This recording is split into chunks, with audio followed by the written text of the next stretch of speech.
Alléluia. Est-ce que tu peux m'aider à saluer celui qui est à gauche, à droite? Bienvenue dans la présence de notre Dieu. Tu peux aussi les souhaiter un bon mois de mai. Nous sommes le premier dimanche du mois de mai. Est-ce que tu peux bénir son mois de mai? Alléluia. Alléluia. Je suis dans la joie ce matin de me tenir devant vous, peuple de Dieu. C'est une lourde responsabilité d'être celui par lequel Dieu veut parler à son peuple. Alors, j'aimerais bien, avant de commencer toute chose, remercier notre Père, le Père de la maison, Pasteur Aimé, pour la confiance à ma personne. Est-ce que nous pouvons encore joindre nos deux mains et honorer notre Papa? Je disais, si nous pouvons joindre nos deux mains et honorer notre Papa.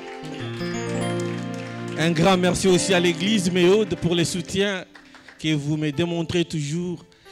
Et un grand merci aussi à ma famille pour tout ce que vous faites pour moi. Alors nous commençons notre message de ce matin, qui est une continuation du message que nous avions eu les dimanches passés. Alors nous avons des versets de base que nous allons lire et après nous allons continuer notre message. Si vous n'êtes pas fatigué, est-ce que nous pouvons nous tenir encore debout? Je vous dérange encore un tout petit peu. Nous sommes dans le livre de Marc, chapitre 5, verset 25. Marc, chapitre 5, verset 25 jusqu'à 29. Or, il y avait une femme atteinte d'hémorragie depuis 12 ans. Elle avait beaucoup souffert entre les mains de nombreux médecins. Elle avait dépensé tout ce qu'elle possédait. Mais cela n'avait servi à rien. Au contraire, son état avait plutôt empiré. Elle entendit parler de Jésus, vint dans la foule par derrière et toucha son vêtement. Car elle se disait, même si je ne touche que ses vêtements, je serai guérie. À l'instant même, son hémorragie s'arrêta et elle se sentit dans son corps comme elle était guérie de son mal. Est-ce que nous pouvons acclamer pour le Seigneur? Nous continuons encore, une seconde encore, Marc chapitre 2. Nous commençons au premier verset. Marc chapitre 2, premier verset. Quelques jours après, Jésus revint à Capernaum. On a appris qu'il était à la maison. Et un si grand nombre de personnes se ressemblèrent qu'il n'y avait plus de place, pas même devant la porte. Il leur annonçait la parole. On vient lui amener un paralysé porté par quatre hommes. Comme ils ne pouvaient pas l'aborder à cause de la foule, ils découvrirent les toits au-dessus de l'endroit où ils se tenaient et descendirent par cette ouverture les brancards sur lesquels les paralysés étaient couchés. Voyant leur foi, Jésus dit aux paralysés, « Mon enfant, tes péchés te sont pardonnés. » Il y avait là quelques spécialistes de la loi qui étaient assis et qui se disaient en eux-mêmes, « Pourquoi cet homme parle-t-il ainsi? Il blasphème. Qui peut pardonner les péchés si ce n'est Dieu seul? » Jésus dit aussitôt dans son esprit qu'ils raisonnaient ainsi en eux-mêmes, il leur dit, « Gloire au Seigneur. » Verset 9. Les micros, si tu peux arranger le son, s'il te plaît. Qu'est-ce qui est le plus facile à dire aux paralysés? Tes péchés sont pardonnés, ou lève-toi, prends ton brancard et marche. Afin que vous sachiez que le Fils de l'homme a sur la terre le pouvoir de pardonner les péchés. Je te leur donne, dit-il aux paralysés, lève-toi, prends ton brancard et retourne chez toi. Deuxième verset. Aussitôt il se leva, prit son brancard et sortit devant tout le monde, de sorte qu'ils étaient tous très étonnés et célébraient la gloire de Dieu en disant, nous n'avons jamais rien vu de pareil. On peut acclamer pour le Seigneur. Nous n'avons jamais vu rien de pareil. Laisse que le Seigneur te fasse quelque chose de spécial ce matin et qui te témoigne aussi que je n'ai jamais vu rien de pareil dans ma vie. Bien-aimés dans le Seigneur, je crois que la plupart d'entre nous, nous étions là les dimanches passés. Et nous connaissons tous ces deux histoires, nous l'avons lu et nous avons commencé un peu à introduire notre message. Alors nous avons dit la semaine passée que ces deux histoires que nous avons lues, dans la forme, elles sont différentes. Parce que vous pouvez voir ici, il y a une femme qui est en train de perdre le sang et de l'autre côté, quelqu'un qui est paralysé, atteint de la paralysie. Mais je vous ai aussi dit, dans le fond de l'histoire, de ces deux histoires, elles se ressemblent. Pourquoi? Parce qu'elles ont un même processus de guérison. D'un côté, nous voyons une femme qui a un problème, mais qui va chercher solution elle-même, parce qu'elle est en train de perdre la vie, elle n'a pas encore perdu totalement la vie. Et de l'autre côté, nous voyons un paralysé, lui, qui n'a pas la capacité d'aller trouver la solution lui-même, mais il se retrouve aidé par 4 personnes. Et quand nous sommes en train de parler de la femme à la perte du sang, ça représente un type de personne qui est en train de perdre la vie lentement, doucement. Une famille qui est en train de perdre lentement et doucement. Ils sont conscients que nous avons un problème, mais ils sont incapables d'arrêter le problème. Comme cette femme, la Bible dit, elle a vendu tout ce qu'elle avait. Mais la solution s'empirait davantage. Tu fais les efforts, mais tu vois que tes enfants, petit à petit, ils sont en train de quitter la bonne voie. Tu les vois. C'est une femme qui est en train de perdre le sang. C'est un type de don. Tu as un don, mais tu vois que ton don est en train de partir. Tu le vois de toi-même. Que ce don est en train de mourir à petit feu. Je ne suis pas comme j'étais avant. Je ne sers pas comme je servais avant. Bien-aimé, pour arrêter la perte de sang, il te faut croiser Jésus. Il fallait que la femme à la perte de sang croise Jésus pour que l'hémorragie s'arrête. Alors pour croiser Jésus, ça demande de prendre une décision ferme. De comprendre que la mort est en train de venir, je dois me déplacer. Parce que quand on prend une décision pour croiser Jésus, il y a une marche à entreprendre. Il y a des pas à faire pour arriver là où Jésus se trouve. Et de l'autre côté, quand nous parlons de paralysé, ça représente une famille déjà morte. Un mariage déjà mort. Ils vivent parce que les enfants sont là, mais entre eux, le mariage n'existe pas encore. Le talent est déjà parti. Tu es resté juste du nom. On te connaît que tu es chanteur à l'église, on te connaît que tu es protocole à l'église, mais c'est déjà mort en toi. Ça ne fonctionne plus encore. Et une personne comme ça, pour se retrouver, lui, il a besoin de 4 hommes pour l'amener à Jésus. Parce qu'il ne peut pas aller tout seul. Lui, ça demande l'aide extérieure. C'est pourquoi dans la vie, j'ai toujours conseillé d'avoir dans ton entourage les gens qui partagent la même foi que toi. Alléluia. Parce qu'il est très important, le jour où la paralysie peut atteindre un domaine de ta vie, tu as quelqu'un qui peut te ramener à Christ. L'entourage est très important parce que si vous partagez une même foi, vous pouvez vous comprendre, vous entendre facilement. Voilà pourquoi le psalmiste a dit: errez l'homme qui ne s'assoit pas avec les méchants, qui n'entend pas les conseils des méchants et qui ne s'assoit pas avec les moqueurs. Pourquoi? Parce qu'il est important d'avoir dans son entourage les gens qui partagent la même foi que toi, qui peuvent te porter au cas où tu n'as pas la force de marcher toi-même. Il faut avoir un entourage de qualité. Est-ce que tu peux dire à ton voisin: aie un entourage de qualité? C'est très important, un entourage de qualité. Voilà pourquoi le psalmiste a dit qu'il faut s'asseoir avec ceux qui partagent la même foi avec toi, pas les moqueurs et les autres. Ecclésiaste dit aussi qu'un chien vivant vaut mieux qu'un lion mort. Un chien vivant vaut mieux qu'un lion mort.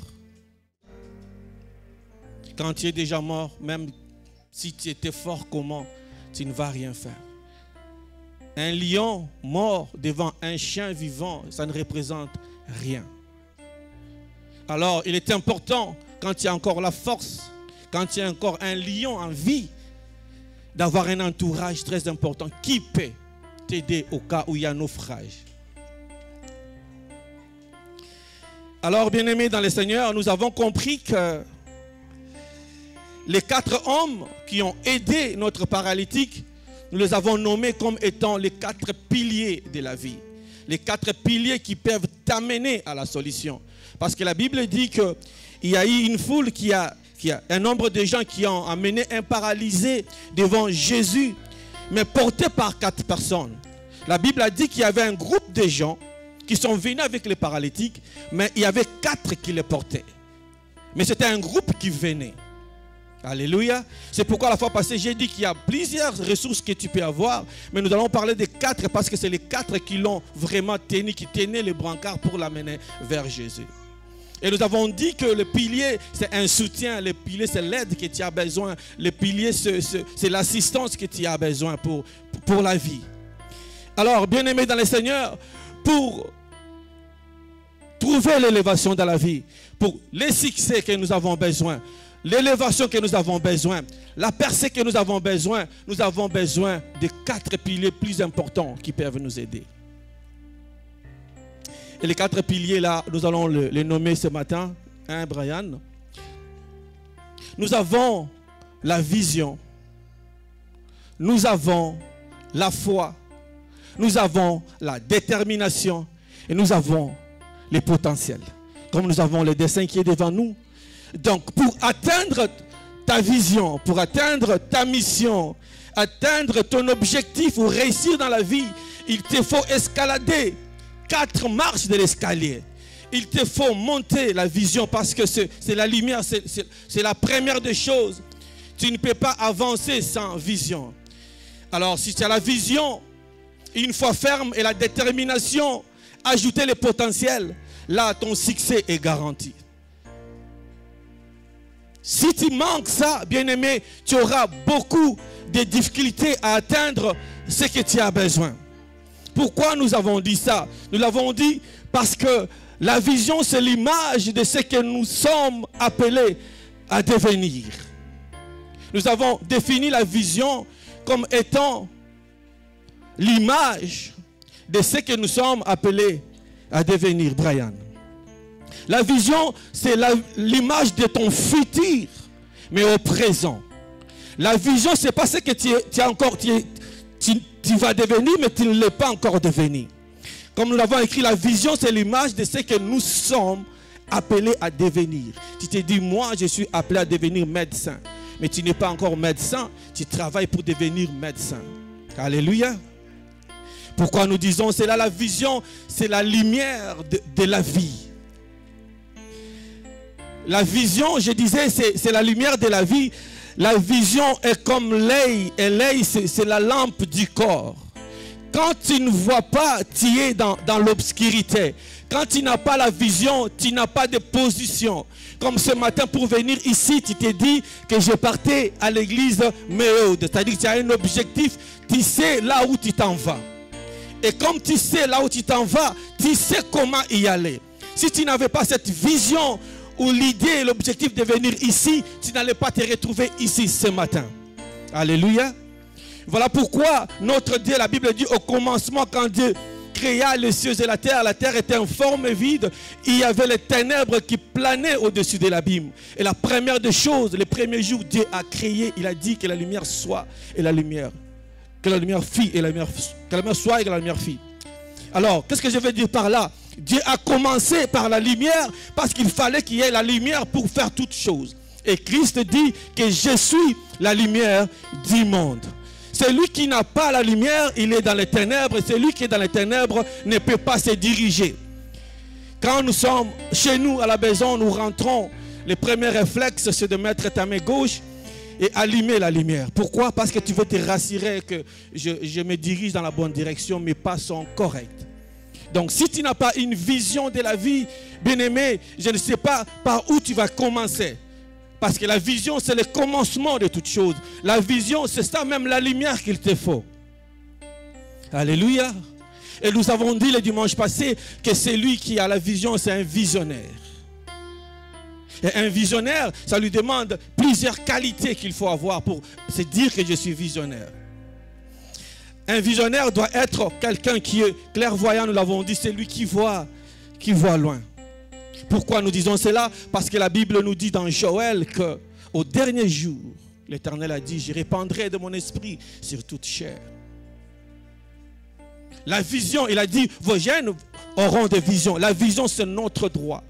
C'est une promesse. Il nous a promis d'avoir des visions au pluriel, nombreuses visions. Ce n'est pas juste une seule vision. Alors, la vision, c'est une promesse de Dieu. Et c'est ton droit d'avoir une vision.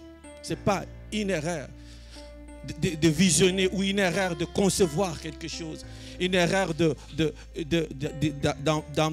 comment je voulais dire, une erreur de projeter la vie dans l'avenir. Ce n'est pas une erreur. C'est ce que Dieu veut de nous. Alléluia. Alors, quand on est clairvoyant, on a la capacité de détecter des choses. On a la capacité de voir la beauté là où tout le monde ne voit pas la beauté.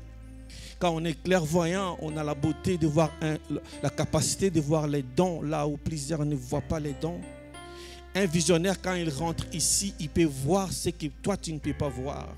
Parce qu'il a le sens de lead, il a le sens de voir loin. Alléluia.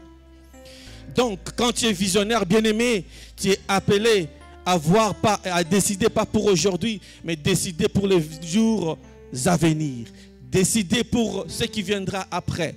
Un visionnaire ne prend pas la décision pour maintenant, mais il prend la décision pour demain, après-demain, qu'est-ce que ça va devenir. C'est pourquoi nous avons aussi dit, même quand tu veux te marier, il faut avoir la vision de loin. Tu n'aimes pas ta femme pour aujourd'hui, mais tu aimes ta femme, tu regardes 50 ans plus tard, qu'est-ce qu'elle deviendra? Est-ce que je serai toujours prêt à aimer cette image, à aimer cette personne? Parce que si tu aimes juste pour aujourd'hui, je t'ai dit, bien aimé, 10 ans après dans le mariage, tout le monde va se transformer. L'homme va avoir une autre forme, la femme va avoir une autre forme. Et si tu avais juste aimé la première forme que tu avais vue, je pense que tu vas rentrer dans la liste des divorcés. Alors, il faut avoir la capacité de détecter et de voir là où les gens ne peuvent pas voir. Et nous avons aussi dit qu'un visionnaire, il a la capacité d'imagination. Il faut être fort en imagination. C'est pourquoi Dieu a créé l'homme. Il nous a donné l'arbre. Et l'homme est arrivé à créer la chaise. Dieu ne te donnera pas la chaise. Dieu te donnera toujours un arbre. Quand tu es un leader, un visionnaire, tu sais qu'avec cet arbre, je peux créer une chaise. Un visionnaire, quand il arrive à l'église, tu auras toujours des frères, des fidèles, peut-être qui n'ont pas de talent. C'est à toi de les prendre, de les façonner, de les donner une autre forme. Un leader n'est pas toujours là pour se plaindre. Je n'ai personne pour travailler avec moi. Et ils n'ont pas de talent, et ils ne savent rien. Il est là pour façonner, donner la forme. Amen. Est-ce que nous sommes ensemble? Un visionnaire, on avait dit aussi qu'il était prudent. Il évite des problèmes dès loin. Avant que les problèmes arrivent, il a déjà compris que celui-ci est problématique. Il est frère, sœur de l'église. Mais moi et lui, je vois qu'il y a un problème. Juste l'éviter. On se parle, bonjour, bonjour. Mais quand la cause rentre dans le fond, on se retire. On garde son silence. On ne veut pas beaucoup parler. Il faut être prudent. Même Christ, il a dit, je vous envoie parmi les loups. Soyez prudents comme les serpents. Une des qualités que Jésus a reconnues d'un serpent, malgré son image que nous connaissons. Alors, sois prudent dans la vie, ça va t'éviter beaucoup de choses. Et nous avons dit également qu'un visionnaire, c'est quelqu'un qui est organisé et discipliné. Quand on parle d'organiser, on voit l'ordre.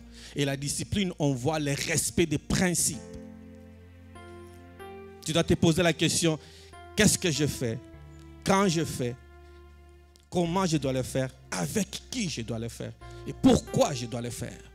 Ça, c'est un homme qui est organisé et discipliné. Si tu n'as pas encore trouvé la réponse à ces 4 questions, tout ce que toi tu fais, tu ne te poses jamais ces 4 questions. Comment je dois le faire? Quand? Avec qui? Et pourquoi? Tu vas toujours t'engager dans les histoires et après tu vas regretter. Alléluia. N'investis pas ton temps pour rien. Et la plupart des visionnaires sont toujours mal compris. Des fois, les gens ne te comprennent pas. Ce n'est pas parce qu'ils sont mauvais. Mais c'est juste qu'ils n'ont pas compris ta vision. C'est juste que toi, tu vois loin et ne vois pas ce que toi, tu vois demain. Alors, ne t'étonne pas que des fois, tu peux te retrouver tout seul. Comprends juste que c'est toi le porteur de la vision. Et alors, on ne peut pas rentrer dans la distraction parce qu'on s'est retrouvé tout seul. Un visionnaire ne parle pas comme tout le monde. Un visionnaire ne décide pas comme tout le monde. Un visionnaire n'approche pas les choses comme tout le monde. Quelqu'un a dit, un diplôme peut te donner un travail, mais la vision te donnera un travail de passion. Je disais, ton diplôme te donnera un travail, mais la vision te donnera un travail de passion. Un travail de passion, c'est un travail que tu fais avec tout ton amour. Tu aimes de tout ton amour. Parce que nous avons, je ne vais pas rentrer dedans, il y a ceux qui travaillent mais qui n'aiment jamais là où ils travaillent, ce qu'ils font. Ça, c'est ton diplôme qui t'a donné ce travail-là. Un travail de passion, il n'y a qu'une vision. Moi, je suis appelé à faire ça. Et quand tu le fais bien parce que tu aimes. Ce n'est pas le diplôme, la vision qui est en toi, qui t'a ramené à ce poste-là, qui t'a ramené à ce travail-là. Bien-aimés, nous avons compris que le premier pas à faire, c'est avoir la vision. Mais avoir la vision, ce n'est pas fini. Il faut avoir une foi pour croire à la vision. Alléluia. Il faut avoir la foi, Brian, pour croire à ta vision. Dieu t'a donné la vision. J'ai la vision. La deuxième chose à faire, c'est de croire à cette vision-là. Parce que la foi, c'est la confiance totale en Dieu, à celui qui t'a donné la promesse, à celui qui t'a donné la vision. La foi, c'est le pouvoir. Et moi, j'ai défini la foi comme étant la monnaie spirituelle. Pourquoi j'ai dit que la foi, c'est la monnaie spirituelle? Parce que pour avoir quelque chose, tu dois mettre ta foi. Christ, à chaque fois, il guérissait, il disait, ta foi t'a sauvé. Donc, il regardait la foi de quelqu'un et il agit. Il y a des choses que tu aimerais bien avoir dans la vie, mais si tu n'as pas une foi proportionnelle à la chose, tu n'auras pas. Voilà pourquoi les disciples, quand ils ont réveillé Christ qui dormait dans la barque, il y avait la tempête, il s'est réveillé, il a dit, homme de paix, de foi. Il n'a pas dit que vous n'avez pas la foi. Vous avez la foi, mais votre foi, elle est petite, elle ne peut pas arrêter la tempête. Donc, il te faut avoir une foi proportionnelle à ta vision. Pourquoi je l'ai dit? Les disciples ont dit à Christ, Christ, augmente-nous la foi. Ils ont demandé que Christ augmente leur foi. Et Christ a dit, si votre foi a juste la dimension d'un grain de sénévé, vous pouvez déplacer cette montagne d'ici à là-bas. Donc la foi, elle est quantifiable.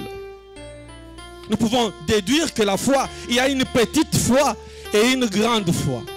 C'est ce qui nous arrive des fois. Tu pries, ça ne marche pas. Tu pries, ça ne marche pas. Mais tu pars chez ton pasteur, il prie et tu as ce que tu as besoin. C'est juste que ta foi, elle était petite par rapport à ce que tu cherchais. Il fallait une autre foi pour associer. C'est ce que j'ai dit, la foi, elle est une monnaie spirituelle. Quand tu veux acheter dans le monde spirituel, quand tu veux conquérir dans le monde spirituel, il te faut une foi. Et nous avons compris pour ceux qui peuvent dire, maintenant comment nous allons augmenter notre foi? Si ma foi n'est pas proportionnelle, on a dit la foi vient de ce que l'on entend. Si tu veux que ta foi puisse grandir, il faut entendre la parole de Christ. Quand tu entends la parole de Christ, au fur et à mesure que tu l'entends, ta foi est en train d'augmenter. Et nous avons aussi dit que la foi grandit aussi par rapport aux promesses. Quand tu te souviens de ce que Dieu a dit dans ta vie, il t'a dit que tu ne mourras pas, tu vivras. Quand tu te retrouves devant un problème, tu mets ta foi dans cette parole-là. Tu dis, ça ne va pas m'arriver parce que Christ a dit ça dans ma vie. Là, ta foi atteint une autre dimension. Nous avons aussi dit que la foi grandissait aussi par rapport au témoignage. Quand tu vois ce que Dieu a fait dans la vie de l'autre, tu dis comme il l'a fait avec lui, il le fera aussi avec moi. Mon tour est là. Tu gardes confiance. tu ne baisses pas prise, tu sais comme il a fait, il le fera aussi. Et nous avons donné l'exemple de Marie, quand l'ange parle à Marie, il lui dit, tu auras un enfant, tu auras ça, ça, ça. Et dit, comment cela va-t-il arriver? L'ange explique, l'Esprit du Seigneur viendra sur toi, mais elle doutait toujours. L'ange a sorti la deuxième carte pour dire, regarde ta sœur, Élisabeth, elle est aussi à son 6e mois. Donc il fallait que l'ange amène un témoignage, le témoignage d'Élisabeth, pour que Marie comprenne que ce qu'on est en train de me dire, c'est sérieux. Alléluia. Est-ce que quelqu'un est en train de me suivre jusque-là? La foi, elle est très importante. La foi peut te donner ce que ton compte en banque ne peut pas te donner. La femme à la perte de sang, la Bible nous dit qu'elle a tout vendu. Elle a tout vendu. Mais elle n'a pas trouvé la guérison. Mais lorsqu'elle a mis sa foi, elle a trouvé ce qu'elle avait besoin. Donc il est très important d'avoir la foi dans la vie, d'associer la foi à ta vision. Est-ce que quelqu'un est toujours là avec moi? Alléluia. Notre Dieu est merveilleux. Et aujourd'hui, nous allons continuer notre message et nous allons parler du 3e pilier. Mais avant qu'on nous parle du 3e pilier, je peux te dire, bien-aimé, si tu n'as pas la foi, ça va biaiser ta vision. Par manque de foi, tu risques de changer ta destination. Pourquoi j'ai dit ça? Vous vous rappelez de Jonas? L'Éternel lui dit, Jonas, tu dois aller à Ninive, tu dois aller prêcher. On lui donne une vision, une mission à accomplir. Mais Jonas n'a pas cru à cette mission-là. Il n'a pas mis sa foi dans cette mission-là. Qu'est-ce qui est arrivé? Au lieu qu'il parte à Ninive, il est parti où? À Tarsis. Il a pris la direction de Tarsis.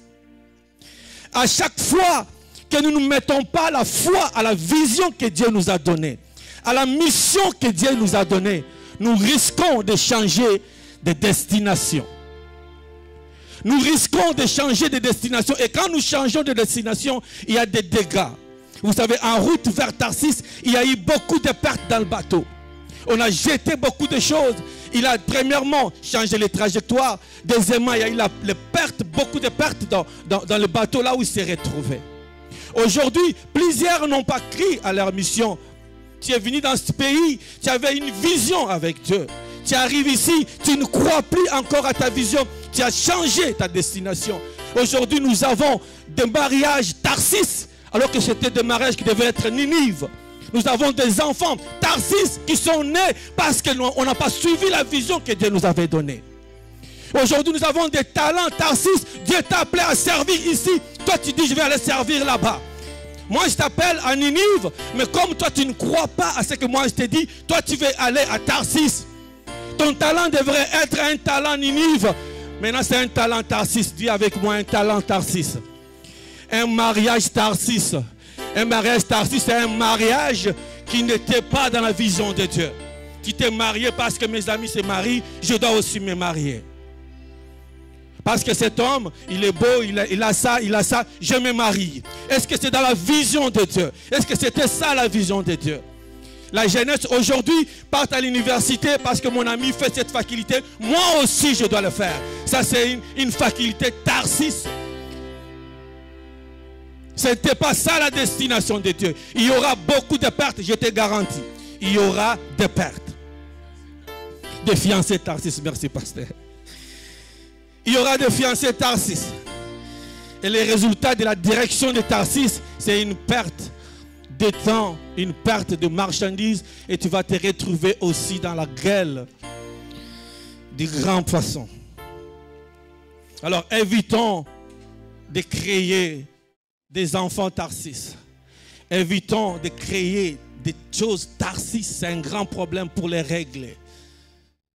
Alléluia. Est-ce que quelqu'un est en train de me suivre? Je pense que je n'ai pas heurté quelqu'un. Nous sommes juste en train de nous aider. Alors aujourd'hui, nous allons parler de notre 3e pilier, la détermination. La détermination, c'est la capacité de continuer et rester motivé sur sa vision, même quand c'est dur.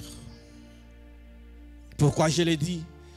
Parce que il y a une trajectoire entre la vision et l'accomplissement de la vision. Alléluia. Quand tu reçois la vision, c'est un point de départ. Et la destination finale, c'est l'accomplissement de la vision. Il y a une trajectoire à faire entre les deux. Tu as la vision, tu crois à ta vision, tu mets ta foi, je crois à ce que Dieu m'a dit.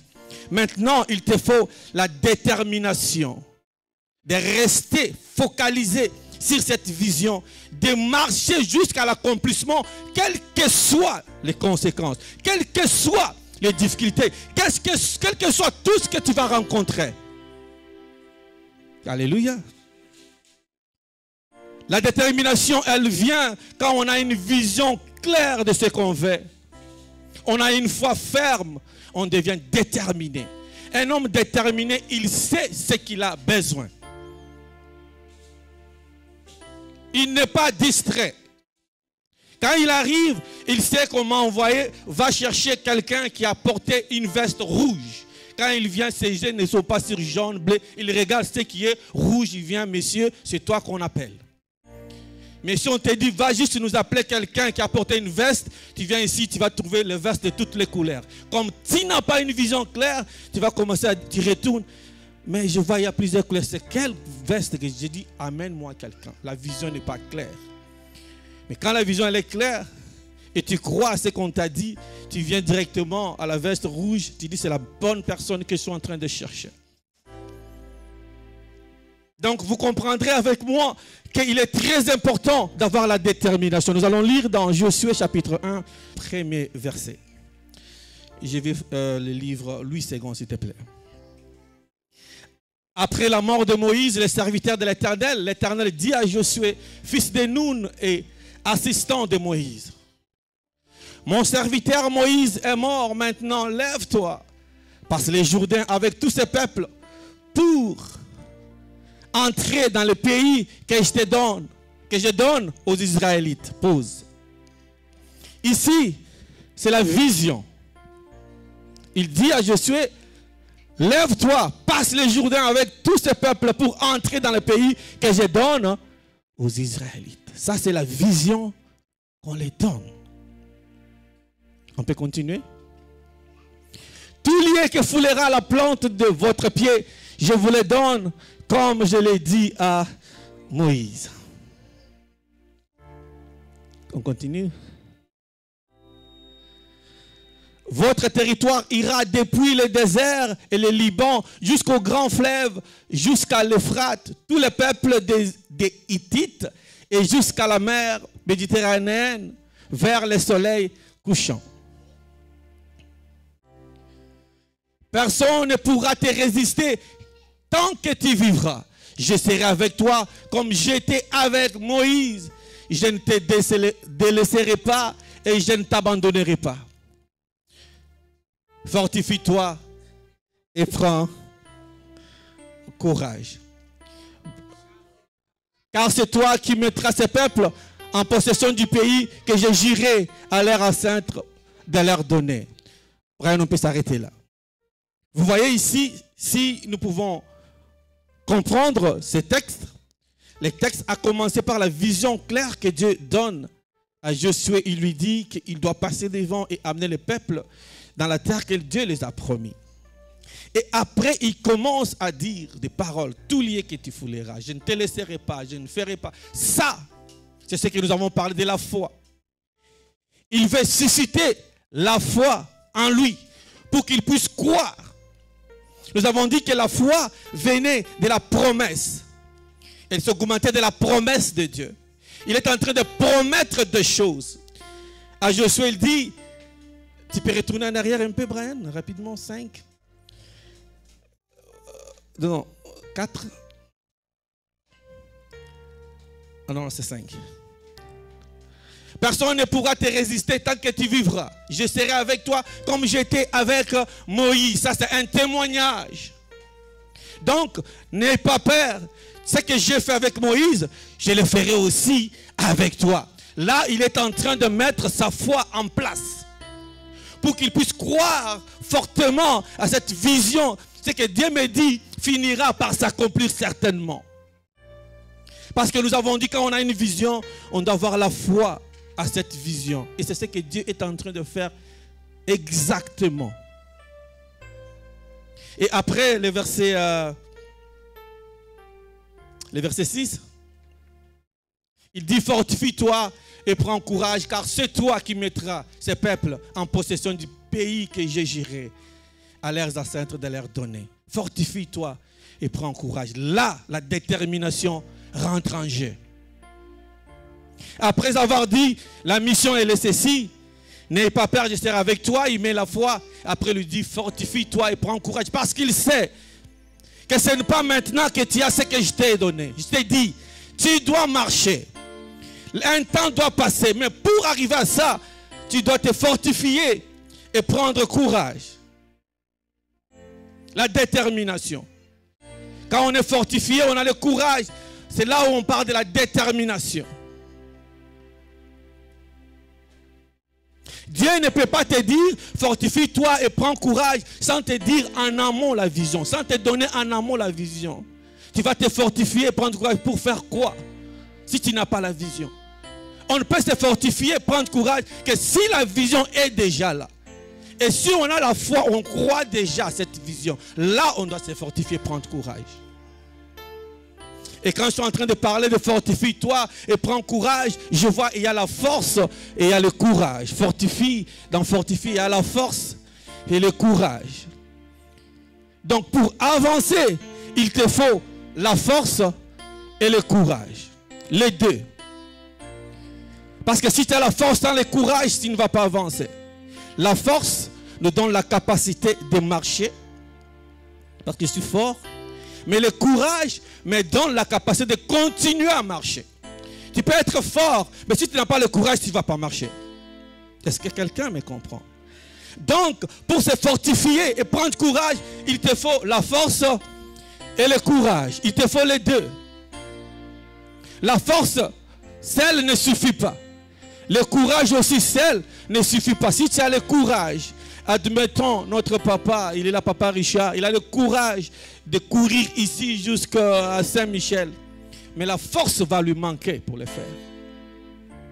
Il a bien ce courage-là d'y aller. Mais la force n'est pas là. Et notre frère Paul, il a la force d'y aller, mais on dit, Paul, tu peux aller. Il dit, je ne veux pas y aller. Il n'a pas le courage de le faire. Donc, pour le faire, tu dois avoir la force et le courage. Est-ce que quelqu'un m'entend ce que j'ai dit?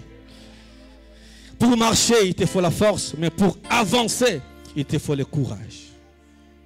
C'est pourquoi il a dit à Gédéon, va avec la force que tu as. Ta force là, elle est importante. Dieu a besoin de ça. Quand Dieu te donne une vision, il a besoin de cette force là. Ta petite force là, il en a besoin. Ton talent là. Je ne vais pas chanter parce que je ne chante pas bien. Dieu a besoin de ça. Va avec ce talent-là. Va avec cette voix-là.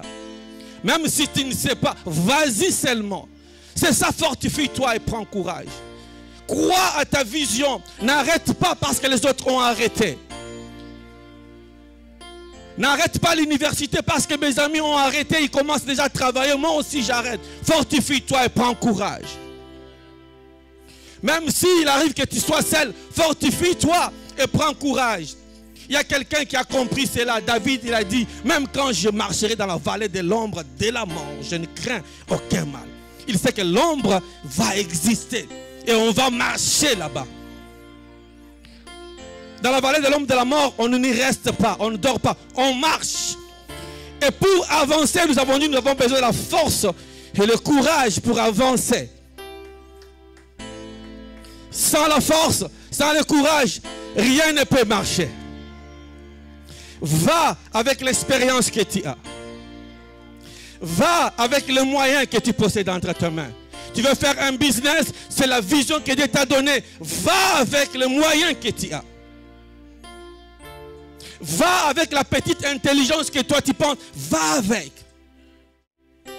La détermination, c'est un point clé à l'accomplissement de ta mission, de ta vision, de ta réussite. Tu peux avoir la foi, la vision, mais si tu n'es pas déterminé, tu ne vas pas arriver. Il fallait que le peuple d'Israël tourne 7 fois Jéricho. Pour faire ça, ça demande la détermination. Même si on ne comprend pas ce qu'on est en train de faire. Mais c'est Dieu qui m'a dit de le faire, je l'ai fait. Quand tu crois à ta vision, tu dois être déterminé à le faire. Quelles que soient les circonstances, quels que soient les moments, quels que soient les découragements, je vais le faire.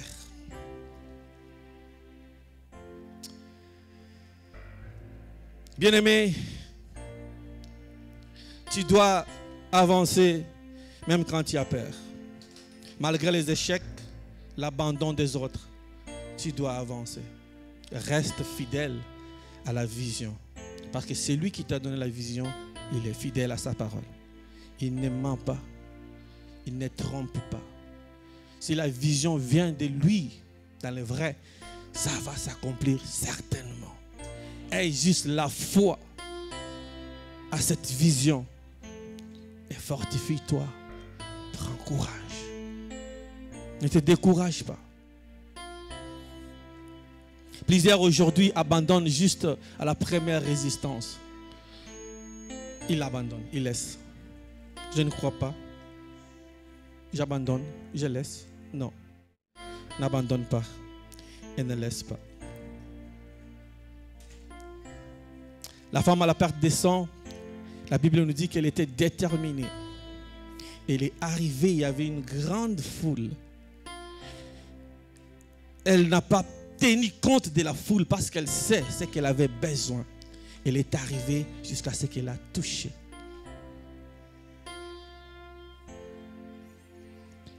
Et nos amis qui ont amené les paralytiques, la Bible nous dit, quand ils sont arrivés, ils ont trouvé une foule nombreuse qu'ils ne pouvaient même pas rentrer dans la maison.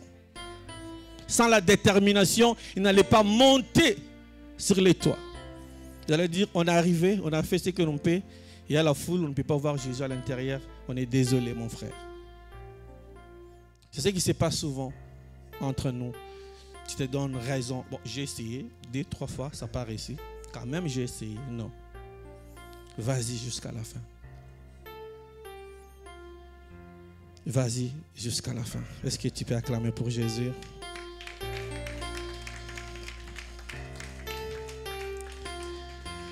Un homme déterminé ne lâche pas. Il n'y a que des lâches qui lâchent.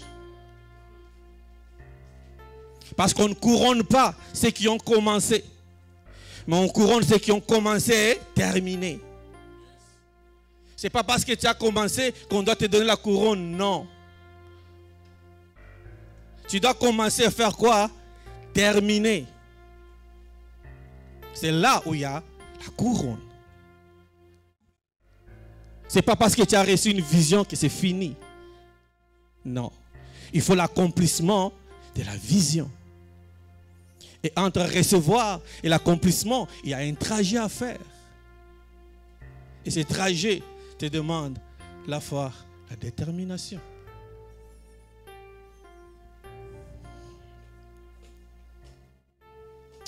Et nous allons parler de notre 4e pilier, les potentiels. Les potentiels, c'est l'ensemble des capacités. Et moi, j'ai défini le potentiel comme étant les savoir-faire, c'est l'intelligence. Parce que si quelqu'un te dit, montre-moi ton potentiel, ça dit, je veux voir à quoi tu es capable. Tu es capable à faire quoi?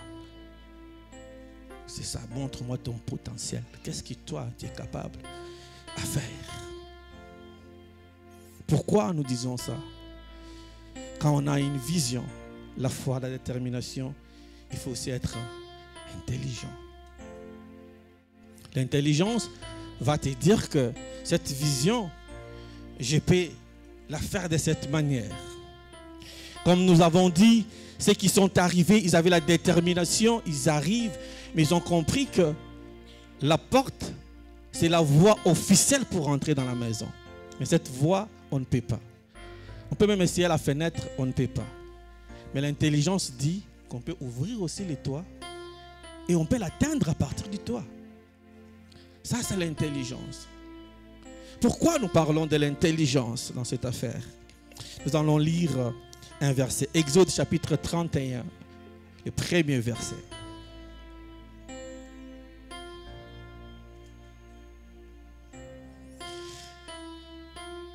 L'Éternel dit à Moïse, sache que j'ai choisi Betsalel, fils d'Uri et petit-fils de Hur de la tribu de Juda. Je l'ai rempli de l'intelligence, de l'Esprit de Dieu, d'habileté, de l'intelligence et de savoir-faire pour toutes sortes de travaux. Dieu dit, il a rempli de l'intelligence, de l'Esprit de Dieu, l'habilité de faire beaucoup de choses. On y va, Brian? Je l'ai rendu capable de faire des inventions, de travailler l'or, l'argent et le bronze, de graver les pierres à en chasser, de travailler le bois et de réaliser toutes sortes de travaux. 6. Je lui ai moi-même donné pour aide au Oholiab, les noms de la Bible sont compliqués, hein? Fils d'Aïsamak de la tribu de Dan. J'ai mis de l'habilité dans l'esprit de tous les artisans pour qu'ils fassent tout ce que j'étais ordonné. La dernière phrase là. Pour qu'ils fassent, Brian, on s'arrête par là. Pour qu'ils fassent tout ce que j'étais ordonné. Moïse avait la vision. Le plan était là. Le plan du tabernacle était là. Il a crié à ça parce qu'il sait que Dieu va le faire. Il avait aussi la détermination qu'il nous faut un tabernacle parce que nous devons adorer notre Dieu. Mais il manquait l'intelligence pour réaliser cette œuvre-là. Il fallait que... Comment il s'appelle encore? Betsalel. Il fallait que Betsalel soit là pour réaliser la vision que Moïse avait. Parce que Moïse lui-même était incapable de le faire. Mais il avait la vision. C'est pourquoi j'ai dit que la vision toute seule, la foi, la détermination ne suffisent toujours pas. Il y a aussi l'intelligence qui rentre en jeu. La manière d'ordonner les choses. Dieu a donné la vision de l'église. Mais quand on arrive ici, c'est toi-même qui dis on va mettre les chaises ici, la table là-bas, on peut balayer ici, on peut faire ça. Ça, c'est l'intelligence qui rentre pour organiser les choses. Mais il fallait ici que Betsalel rentre dans le jeu. Est-ce que toi, tu as un Betsalel en toi? L'esprit de l'intelligence, l'esprit de Dieu en toi, de savoir comment faire des choses. Est-ce que dans ton équipe, au cours, dans ton entourage, dans ton équipe, à tes côtés, est-ce que tu as quelqu'un d'intelligent, qu'aujourd'hui tu as une vision, qui peut partager, qui peut porter ta vision? La plupart d'entre nous, il nous manque de Betsalel. Quelqu'un qui peut porter ta vision, qui peut comprendre et réaliser cela. Voilà pourquoi il est très important d'être intelligent. Être chrétien ne nous dit pas que nous serions des bourriques, bien-aimés. Non. Nous devons aller à l'école et être intelligents. Tu veux faire le business, mais tu n'as pas beaucoup étudié comment tu vas gérer ton argent. Alléluia. Parce que la plupart du temps, quand on dit on est chrétien, on nous voit directement moins instruits. Et qui partent à l'église, ils ne sont pas instruits. Ce sont des gens des basses classes. Non. Nous devons être intelligents parce que nous sommes remplis de l'Esprit de Dieu. L'intelligence est à nous. Notre Dieu, c'est Dieu qui donne l'intelligence. Il a donné l'intelligence et la sagesse à Salomon. Est-ce que quelqu'un me suit? Alors, il te faut la vision,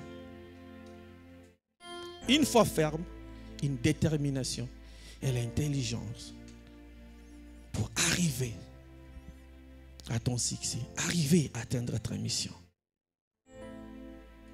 arriver à remplir les desseins que Dieu t'a donnés, les tabernacles que Dieu t'a donnés. Tu dois mettre ton intelligence. Dis à ton voisin, tu dois mettre ton intelligence. tu dois mettre ton intelligence. Très bien. C'est pourquoi je vous ai dit que au départ, les deux histoires n'avaient pas la même forme, mais dans le fond, c'est la même histoire, c'est le même processus pour la guérison. La femme à la perte des sangs, qu'est-ce que la Bible nous dit? La vision, c'était, elle a entendu parler de Christ. Quand elle a entendu parler de Christ, elle a crié en elle-même que je serai guérie. Ça, c'est la vision. Elle ne s'est pas arrêtée par là. La Bible dit, elle s'est dit en elle-même, si je touche seulement, je serai guérie. Ça, c'est la foi qui rentre en jeu. Et la détermination, elle a couru derrière la foule. Et l'intelligence, c'est après avoir couru, Christ est là. Elle est derrière. Elle pouvait s'arrêter là. Elle dit non, je dois finir par toucher. Je dois toucher. Je dois toucher. Elle a touché. Ça, c'est l'intelligence. Vous avez vu l'intelligence? Ça ne peut pas marcher comme ça. Comme ça, on peut trouver une autre solution. Amen. Est-ce qu'on peut acclamer pour nos bêtes salaires de l'église? Et pour les paralytiques, le premier homme représente la vision. Le deuxième homme, parce qu'il était porté par 4 hommes, le deuxième homme représente la foi. Le troisième représente la détermination. Le quatrième, l'intelligence. Si tu as ces 4 piliers dans la vie, bien-aimé, quelle que soit la durée, quels que soient les problèmes qui arriveront, sache que tu finiras par récolter ce que Dieu t'a donné. Tu finiras. Ça, je te le dis, je te le garantis. Parce que c'est lui qui donne la vision. Il est fidèle à sa parole. Alléluia. Alors, nous allons faire un petit exemple pour bien comprendre. Peut-être que les explications ne sont pas correctes. Ne sont pas bien passées. Peut-être avec l'exemple, ça peut bien aller.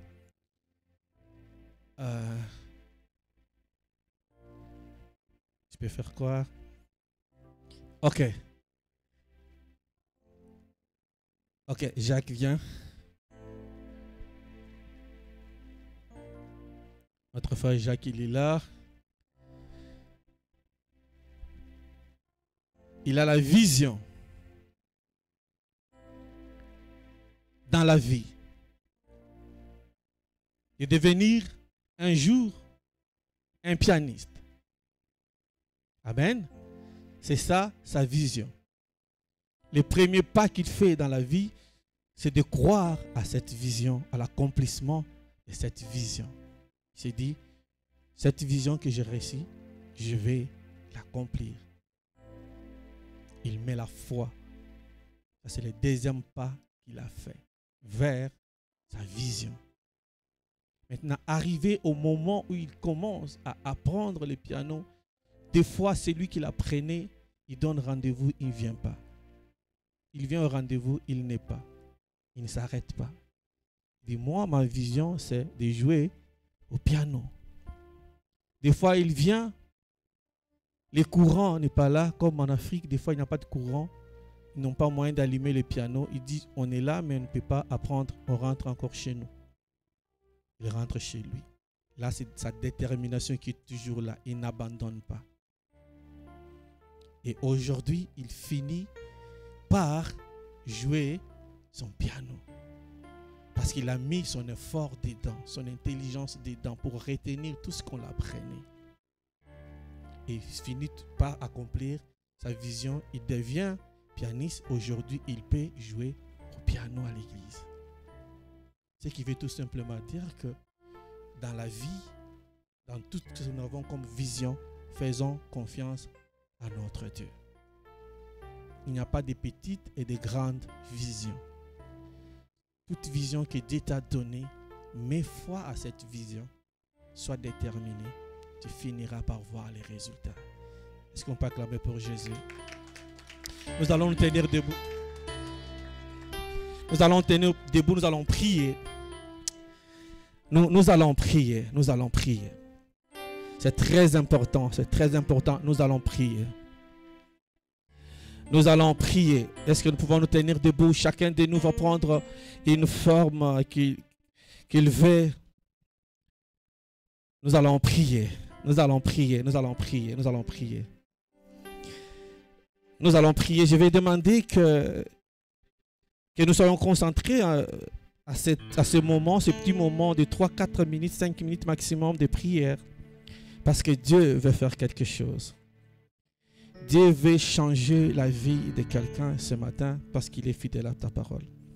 Nous allons prier la première prière. Nous allons prier pour la vision. Bien-aimé, le diable a volé la vision de plusieurs personnes. Le diable, la Bible dit, il rôde autour de nous, cherchant qui dévorer. Ce matin, il y a plusieurs qui ont perdu leur vision. Il y a plusieurs qui sont paralysés, qui n'arrivent même pas, qui sont comme ces paralytiques qui n'arrivent pas à marcher. Ils sont comme des paralytiques, la vision est déjà partie. La vision n'est pas là. Alors ce matin, nous allons prier. Je vais vous demander de faire un petit geste. Si tu peux toucher, mettre ta main sur ta tête. Nous allons prier pour la vision. Si tu peux juste mettre ta main sur la tête, tu vas prier pour les visions. Je vous ai dit que la Bible, nous avons droit aux visions. La vision, c'est la promesse de notre Dieu. Dieu nous a donné les visions. La vision, c'est une promesse de Dieu. C'est ton droit. Tu as droit à faire des visions. Tu as droit à faire des visions. Alors le diable a volé quelques-uns d'entre nous les visions. Tu vas demander, tu vas prier, tu vas dire Seigneur Jésus, je veux que les visions reviennent dans mon esprit. Je veux que les visions reviennent dans mon cœur. Il y a des familles qui ont perdu des visions. Les enfants ne savent pas comment s'orienter. Les parents ne savent pas orienter les enfants par manque de vision. Tu vas prier, tu vas garder ta main sur ta tête, tu vas prier pour toi-même, tu vas dire Seigneur, je veux voir des visions, je veux que tu me parles, je veux que tu m'orientes, je veux que tu me donnes une direction. Je ne veux pas marcher seul parce que nous avons dit que la vision c'est la lumière de la vie. Celui qui n'a pas la lumière, il marche dans les ténèbres. Tu vas dire Seigneur, je dis non aux ténèbres, je veux une vision claire de ma vie. Je veux une vision claire de mes enfants. Je veux une vision claire de ma vie. Tu vas élever ta voix. Tu vas tenir ta tête. Tu vas prier pour toi-même. Tu vas prier. Prie pour les visions. Prie pour tes visions. Prie que l'Éternel ouvre la vision sur toi. Prie que les visions soient dans ta vie. Que ton esprit soit ouvert. Que tu puisses voir des visions. Que tu puisses voir des business à faire. Que tu puisses voir qu'est-ce que tu peux faire dans la vie. Prie que les visions s'ouvrent au nom de Jésus. Au nom de Jésus, au nom de Jésus, au nom de Jésus, j'ouvre le ciel de visions en ces lieux. J'ouvre le ciel de visions en ces lieux. Éternel Dieu, nous voulons que cette église soit remplie de visions. Nous voulons être des visionnaires. Une église remplie de potentiel, de visions. Nous voulons voir à quoi tu nous appelles. Alléluia. Alléluia. Tu ne peux pas réaliser ta vision si tu n'as pas la foi. Bien-aimé, tu ne peux pas réaliser ta vision si tu n'as pas la foi. La vision, tu dois croire à ta vision pour que ta vision arrive à t'accomplir. Je sais que tu as prié pour la vision et notre Dieu t'a donné la vision. Il a mis quelque chose dans ta tête. Parce que notre Dieu, il est fidèle. Ce qu'il a mis dans ta tête, commence maintenant à croire à cette vision. Est-ce que tu peux commencer maintenant à croire à ce que Dieu a mis dans ta tête? Est-ce que tu peux maintenant commencer à croire à une bonne éducation de tes enfants? Est-ce que tu peux maintenant commencer à croire que ta famille va aller dans une bonne direction? Est-ce que tu peux maintenant commencer à croire à la réussite de ton projet? Est-ce que tu peux commencer maintenant à croire à la réussite de ton mariage, à la réussite de tes études? Commence à croire à tes business. Commence à croire à ta famille qui évolue. Commence à croire à ton foyer qui va aller de l'avant. Bien-aimé, ne sois pas distrait. Monte ta foi, monte ta foi. Augmente ta foi. C'est lui qui t'a fait cette promesse. C'est lui qui t'a donné cette vision. Il est fidèle à sa parole. Ce matin, nous sommes en train d'orienter les visions en ces lieux. Il y a ceux qui avaient déjà perdu des visions qui vont rentrer ce matin. Crois seulement à cela. Dieu est en train de faire un travail de fond dans la vie de quelqu'un. Dieu est en train de faire un travail de fond dans la vie de quelqu'un ce matin. Commence à croire à cela. Commence à croire à cela. Commence à croire à l'accomplissement de ce que Dieu a mis dans ta vie. La vision seule ne suffit pas. La foi seule ne suffit pas. Il te faut une détermination. Oh mon Dieu. Comme David commence à rappeler à ton âme. Comme David a dit, mon âme n'oublie aucun des bienfaits. Ce matin, commence à rappeler à ton âme, à ton esprit, à ton corps. Dis-le, moi je réussirai. Moi je ne veux pas échouer. Moi je ne veux pas échouer. Moi je suis la tête, je ne suis pas la queue. Moi je suis déterminé à aller jusqu'au bout. Moi je suis déterminé à toucher à ma vision. Je n'abandonnerai pas. Quelles que soient les difficultés, je n'abandonnerai pas. Est-ce que tu peux donner l'injonction à ton esprit, à ton corps et à ton âme? Dis, je n'abandonnerai pas. Je n'abandonnerai pas. Fortifie-toi, prends courage, oh mon corps. Fortifie-toi, prends courage, mon esprit. Fortifie-toi, prends courage, tout mon être. Je ne veux pas abandonner. Jusqu'à l'accomplissement de la promesse, je ne veux pas abandonner. Donne l'ordre. Donne l'ordre à ton corps, ton esprit, ton âme. Dis, on ne va pas abandonner jusqu'à l'accomplissement. On ne va pas abandonner jusqu'à l'accomplissement. Alléluia. Alléluia. Est-ce que tu peux prier maintenant pour l'intelligence et la sagesse comme Salomon avait prié? Dis, Seigneur, accorde-moi l'intelligence et la sagesse. Je vais accomplir ma mission. Accorde-moi l'intelligence et la sagesse. La Bible dit, si quelqu'un d'entre vous manque la sagesse, qu'il demande à Dieu. Si tu manques la sagesse, tu manques l'intelligence, demande à Dieu ce matin. Il va t'accorder une intelligence et une sagesse. Tu vas vivre ce que tu n'as jamais vécu. Ta vision va s'accomplir. Alléluia. Alléluia. Alléluia. Alléluia. Jésus, Jésus. Jésus. Jésus. Jésus. Père, merci pour la vision. Père, merci pour la foi. Père, merci pour la détermination. Père, merci pour l'intelligence et la sagesse. Seigneur, merci pour la vision que tu as donnée à chacun de nous en ce lieu. Merci pour les visions que tu viens de déverser au milieu de nous, Seigneur. Nous croyons à ça, Seigneur. Et nous sommes déterminés à voir tout ça se réaliser, Seigneur. Donne-nous l'intelligence et la sagesse, Seigneur Jésus. Nous croyons en toi et nous savons que toi, tu es fidèle à ta parole. Que ton nom soit béni. Que ton nom soit exalté. C'est au nom de Jésus nous avons prié. Nous disons tous Amen. Amen. Amen. Est-ce que tu peux encore acclamer pour Jésus?